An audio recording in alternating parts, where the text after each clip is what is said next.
یہ خوب سمجھ لیں کہ علماء کا حکمرانوں سے ملنا یا حکمرانوں کے دربار میں جانا یہ کوئی بذات خود برا کام نہیں ہے.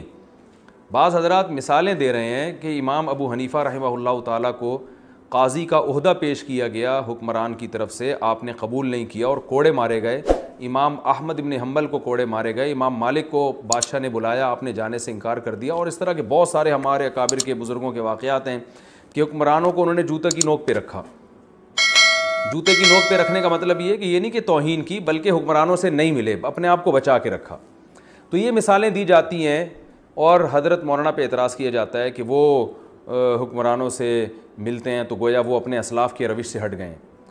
تو آپ یہ بات خوب یاد رکھیں کہ ہمارے ہی علماء میں بہت سارے علماء ایسے ہیں جو اہل حق تھے اور وہ حکمرانوں سے باقاعدہ ملے تھے. تو اسلام میں حاکم وقت سے ملنا یا نہ ملنا بذات خود نہ اچھا کام ہے نہ برا کام ہے. اسلام اس کو فوکس کرتا ہے کہ آپ کی نیت کیا ہے. جن علماء نے حکمرانوں سے استغنا والا معاملہ کیا ان کی نیت یہ تھی کہ کہیں حکمران ہمیں کوئی لالچ دے کے کوئی غلط کام ہم سے نہ کروا دیں, یا یہ اس خوش فہمی میں نہ رہیں کہ ہم ان کو ہر لحاظ سے برحق سمجھتے ہیں, اس لیے انہوں نے اپنے آپ کو حکمرانوں سے دور رکھا. ان کی نیت بھی اچھی تھی, لیکن ماضی میں تاریخ میں بہت سے علماء ایسے گزرے جن نے بڑے بڑے کام کیے ہیں, وہ حکمرانوں سے باقاعدہ ملے ہیں اور ملنے سے ان کا ذاتی مفاد نہیں تھا ان کے پیش نظر. ان کا مقصد یہ تھا کہ ایک حاکم کو اگر ٹھیک کر دیا جائے تو پوری قوم ٹھیک ہو سکتی ہے, اس سے فیصلے درست ہو سکتے ہیں. پورا ٹھیک نہیں کیا جا سکتا, تھوڑا ٹھیک کیا جا سکتا ہو تو تھوڑا ٹھیک کرنے کی کوشش کی جائے. اس کی بھی ہمارے پاس بہت ساری مثالیں ہیں اور ان لوگوں کی نیت بھی درست تھی. تو عوام کو چاہیے یہ کام علماء پہ چھوڑ دے کہ انہوں نے حاکم وقت سے ملنا ہے یا نہیں ملنا. جو مل رہے ہیں ان کی نیتوں پہ بھی آپ شبہ نہ کریں, وہ اپنے ذاتی مفاد کے لیے نہیں مل رہے, وہ قوم کے لیے, قوم کے وسیع تر مفاد کے لیے اور وہ امت میں اصلاح کے لیے مل رہے ہیں. جیسے جلال الدین اکبر بالکل مرتد ہو گیا تھا اور اس نے ایک نیا دین ایجاد کر لیا تھا, اس نے خنزیر کو حلال کر دیا, زنا کو حلال کر دیا. تو علماء نے اس کے خلاف فتوے دینا شروع کیے, جس کا نتیجہ یہ نکلا کہ وہ علماء سے اور دور ہو گیا. ایسے وقت میں مجدد الفسانی رحمۃ اللہ علیہ اٹھتے ہیں اور وہ حاکم وقت سے ملتے بھی ہیں, اس کے منہ پہ اس کی تعریفیں بھی کرتے ہیں اور شہزادوں کو یہاں تک کہتے ہیں کہ تم جب تک میں اس وقت تک میں جنت میں نہیں جاؤں گا جب تک تمہیں نہ لے کے چلا جاؤں. اس قسم کے وعدے بھی کیے جس سے حکمرانوں کو انہوں نے اپنے قریب کیا. اور بالآخر ایک وقت آیا کہ جلال الدین کے بارے میں کہا جاتا ہے کہ وہ کلمہ پڑھ کر دنیا سے رخصت ہوا ہے. تو بہت بڑا ہندوستان میں مجدد الفسانی رحمۃ اللہ علیہ انقلاب لے کر آئے, اپنے آپ کو حکمرانوں سے قریب کر کے ان کے درباروں میں جا کے ان کو سمجھایا, انہوں نے ان کو محبت دی انہوں نے, اور پھر جلال الدین اکبر کی نسل میں عالمگیر جیسے بادشاہ پیدا ہوئے. اگر مجدد الفسانی بھی یہی کرتے اور کہتے یہ دار اسلام سے خارج ہے, یوں ہے, تو کیا نتیجہ نکلتا؟ وہ جلال الدین اکبر ان کا بھی گلا گھونٹ دیتا اور سارے علماء کو ختم کر دیتا. تو ہر دور میں جہاں حکمرانوں سے دور رہنے والے علماء ہیں وہیں حکمرانوں کے قریب جانے والے بھی علماء موجود رہے ہیں, اور یقیناً درباری لوگ بھی موجود رہے ہیں جنہوں نے حکمرانوں کا قرب حاصل کر کے ان سے مالی مفاد حاصل کیے. تو یہ فرق آپ کو کرنا پڑے گا, کون درباری ہے, کون حق پرست ہے, کس کا حکمرانوں سے ملنے کا مقصد اچھا ہے اور کون اپنے ذاتی مفاد میں مل رہا ہے.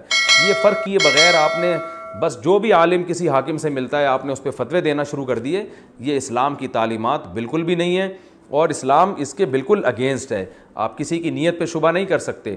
تو میں نے اس کی اہمیت محسوس کی, اس پہ میں نے کہا میں ضرور بات کروں گا کہ حکمرانوں سے ملنا بذات خود کوئی برا کام نہیں ہے, بلکہ وقت کی ضرورت ہے. اور ہمارے پاس پیغمبروں سے اس کی مثالیں موجود ہیں. ہمارے نبی صلی اللہ علیہ وسلم قوم کے سرداروں سے ملے ہیں, حالانکہ اس وقت آپ صلی اللہ علیہ وسلم کی حکومت قائم نہیں ہوئی تھی, مگر آپ باقاعدہ سرداروں سے الگ سے جا کے ملے ہیں, اس لیے کہ یہ سردار اگر قابو میں آ جاتے ہیں تو پورا قبیلہ, پوری قوم ہمارے جو ہے نا قابو میں آ جائے گی. نجاشی کو آپ نے الگ سے عزت احترام کے ساتھ خطوط بھیجے اور وہ مسلمان ہوا. تو ہمیں یوسف علیہ السلام کی مثال ملتی ہے قرآن مجید میں.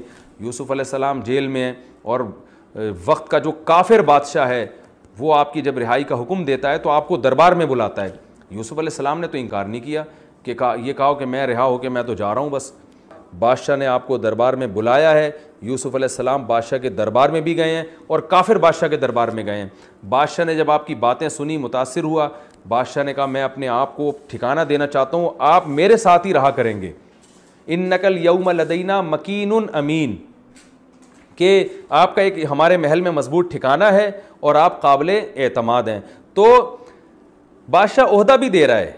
حضرت یوسف علیہ السلام اس عہدے کو یعنی مسترد نہیں کر رہے, اور یہ نہیں کہہ رہے میں تو درباری تھوڑی ہوں, میں تو اللہ کا پیغمبر ہوں, میں دربار میں نہیں, میں تو جنگل میں جا کے کسی جو ہے نا وہ مٹی کے گھر میں جا کے رہوں گا, اور مجھے بادشاہوں سے کیا اور درباروں سے کیا. یوسف علیہ السلام کے سامنے ایک بہت بڑا ویژن تھا, انہوں نے کافر بادشاہ کی اس پیشکش کو اس کے دربار میں بیٹھ کے قبول کیا ہے, بلکہ خود ایک اور پیشکش کر دی, کہا کہ مجھے ایک اور عہدہ دے دیں. وہ کیا ہے؟ مجھے وزیر خزانہ بنا دیں. انی حفیظ علیم اجعلنی علی خزائن الارض, میں حفیظ بھی ہوں اور علیم بھی, میں خزانوں کی حفاظت بھی کروں گا, اور میں معیشت کا علم جانتا بھی ہوں, مجھے پتہ ہے کہ کتنے خزانوں کو اسٹور کرنا ہے اور کتنوں کو ڈیوائڈ کر کے تقسیم کرنا ہے, یہ علم اللہ نے مجھے معجزاتی طور پر دیا ہے. تو یوسف علیہ السلام تو بھائی باقاعدہ عہدہ بھی مانگ رہے ہیں. آپ کہہ سکتے ہیں معاذ اللہ پیغمبر کی نیت پہ شبہ کر سکتے ہیں. تو اس سے صاف پتہ چلتا ہے کہ پیغمبر کا کے سامنے ایک ویژن تھا کہ آج اگر میرے پاس وزارت کا عہدہ آ جاتا ہے ایک غیر مسلم ریاست میں بھی, تو میں لوگوں کی خدمت کر سکتا